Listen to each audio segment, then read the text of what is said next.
तो आज हम बना रहे हैं वीडियो प्राकृतिक संसाधन पर। और ये जो वीडियो है इसका पूरा चैप्टर और जितने भी इम्पोर्टेंट क्वेश्चन है सबका आंसर इस एक ही वीडियो पे मिलेगा जो एग्जाम के लिए सबसे परफेक्ट है। तो आप लोग लास्ट तक बने रहें और ये इस वीडियो को पूरा जरूर देखें।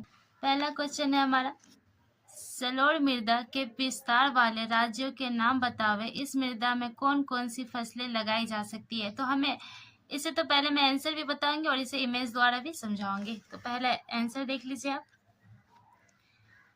तो देखिए वो कौन कौन से राज्य है। तो उत्तर प्रदेश, बिहार, राजस्थान, गुजरात, तमिलनाडु, कर्नाटक, असम इत्यादि। इस मृदा में गन्ना, चावल, दलहन, मक्का, गेहूं इत्यादि फसलें उगाई जाती है। ये अब इसे मैं इमेज द्वारा बताऊंगी। तो जलोढ़ मिट्टी पहाड़ से लेकर जो समुद्र के बीच जो नदी का बहाव हो रहा है तो ये अपने आज साथ क्या तलछट जमाव लाती है, मतलब महीन महीन मिट्टी के कण लाती है। तो यह नया मिट्टी क्या होगा, निर्माण होगा। तो एक दो तरह की मिट्टी होती है, एक नई जलोढ़ जिसे हम खादर कहते हैं, ये ज़्यादा उपजाऊ नहीं होती, पर जबकि पुरानी जलोढ़ जो पहले से बनी हुई है उसे हम बांगड़ कहते हैं, ये बहुत ज़्यादा ही उपजाऊ होती है। और ये जो मैदानी इलाका है तो ये मिट्टी भी वहाँ मिलेगी मैदानी इलाका में, ठीक है, बांगड़। तो यहाँ पे हम वो फसलें उगाते हैं जैसे कि गेहूँ, चावल, गन्ना। दूसरा क्वेश्चन देखिए, समोच्च कृषि से आप क्या समझते हैं। तो इसका आंसर है पहाड़ी ढलानों पर जल के तेज बहाव से बचने के लिए सीढ़ी नुमा ढाल बनाकर खेती करने को समोच्च कृषि कहते हैं। अब ये तो हमने बता दिया आंसर, पर आपने समझ में आया कि समोच्च कृषि क्या है। तो इसे मैं इमेज द्वारा भी समझाऊंगी।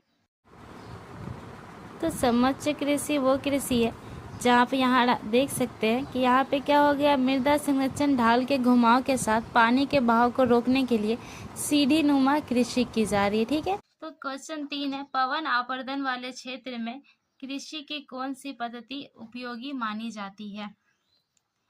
तो आंसर देखिए,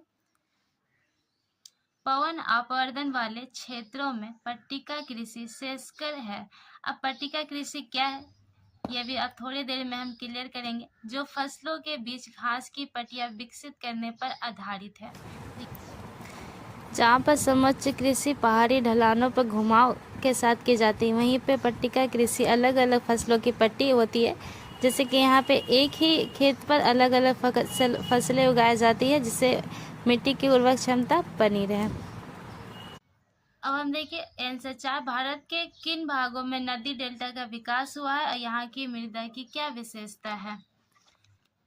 तो पूर्वी तटीय मैदानी स्थित कृष्णा, महानदी, गोदावरी, कावेरी आदि नदियों में इन मिट्टियों का क्या हुआ विकास विशेषता है। तो जलोढ़ मृदा यहाँ पे मिलेगी, काफी उपजाऊ मिट्टी होती है। यहाँ की मिट्टी बालू, सिल्क और मृत्तिका के विभिन्न अनुपात मिश्रित से निर्मित होते हैं। फसल चक्रण द्वारा मृदा संरक्षण में किस प्रकार सहायक है। तो फसल चक्रण मृदा संरक्षण में किस प्रकार सहायक है। तो देखिए ये जो मिट्टी होती है ना उसकी उर्वरकता बनाए रखने में, भूमि के पीएच तथा क्षारीयता में सुधार होता है, भूमि के कार्बन नाइट्रोजन के अनुपात में वृद्धि होता है, मृदा अपरदन को कम कर।